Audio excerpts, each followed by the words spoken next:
You're listening to a News OK podcast. Hi, everybody. Welcome to the News OK Comics Podcast, hosted at Planet46.com. I'm Matt Price. This is Kyle Roberts.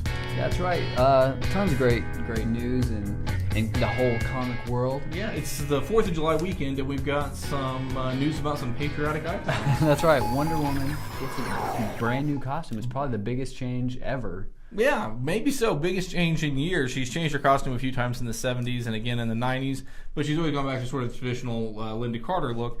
But now she's got a look with like long pants, a jacket, the different gauntlets. It's a big change. I asked our fashion editor here, Linda Miller, what she thought of it. She says her new costume is modern, sleek, sophisticated, and a bit edgy.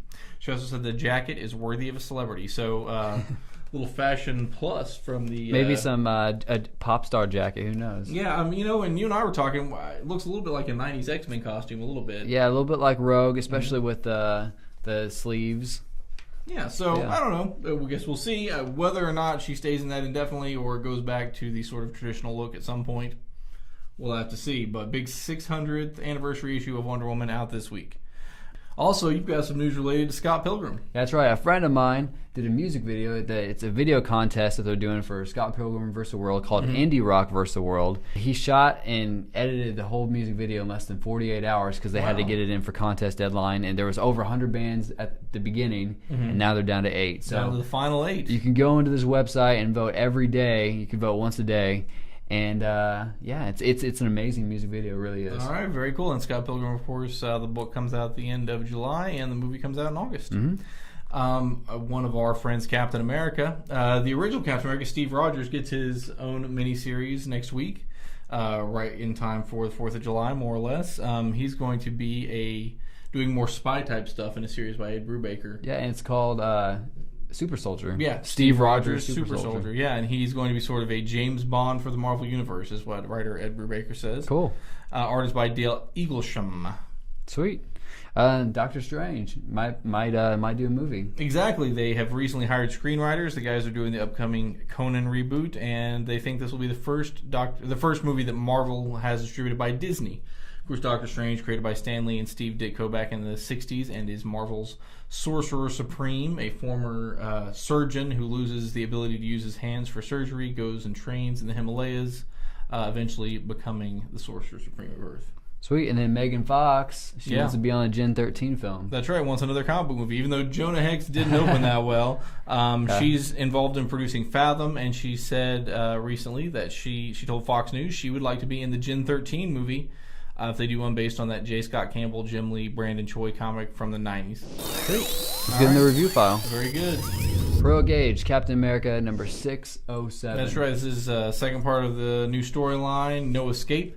The Falcon was injured in the previous storyline, so they've got to rush him to the hospital. Somebody is kind of out to get the new Captain America, former Bucky, James Buchanan Barnes.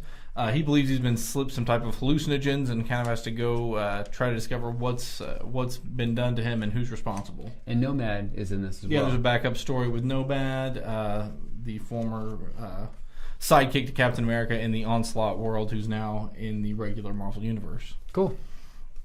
Sort of a Blackest Night Aftermath tie-in, Action Comics 890 with Pete Woods as the artist. Paul Cornell, the Doctor Who writer, comes on as the writer of this series, and it is sort of almost like a quirky, evil Doctor Who with Lex Luthor using his scientific knowledge to track down the power behind the Orange Lanterns from Blackest Night.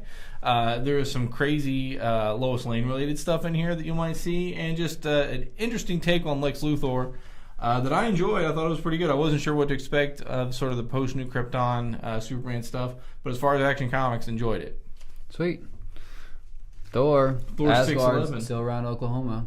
It is still around Oklahoma, although it's sort of been the siege of Asgard. Who knows what's going to happen? I think it's gonna, it may move, it may be half ruined, so they may have to do some different things there. But what's happened here is the warriors who have died and gone to Valhalla, well, Mephisto is trying to claim their souls, I guess, for his own power. So Thor is called in to try to help them out.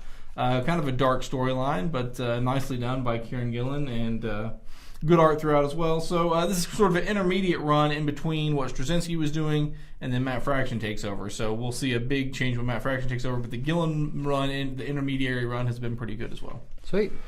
What was your favorite? I'll go with Action. It was unexpected to see sort of a funny, quirky, evil Lex Luthor, so I'll go with Action. Very cool. All right, so we'll be back next week after your 4th of July holiday to tell you more about the world of comics and movies. So for Kyle Roberts, I'm Matt Price. Thanks for watching.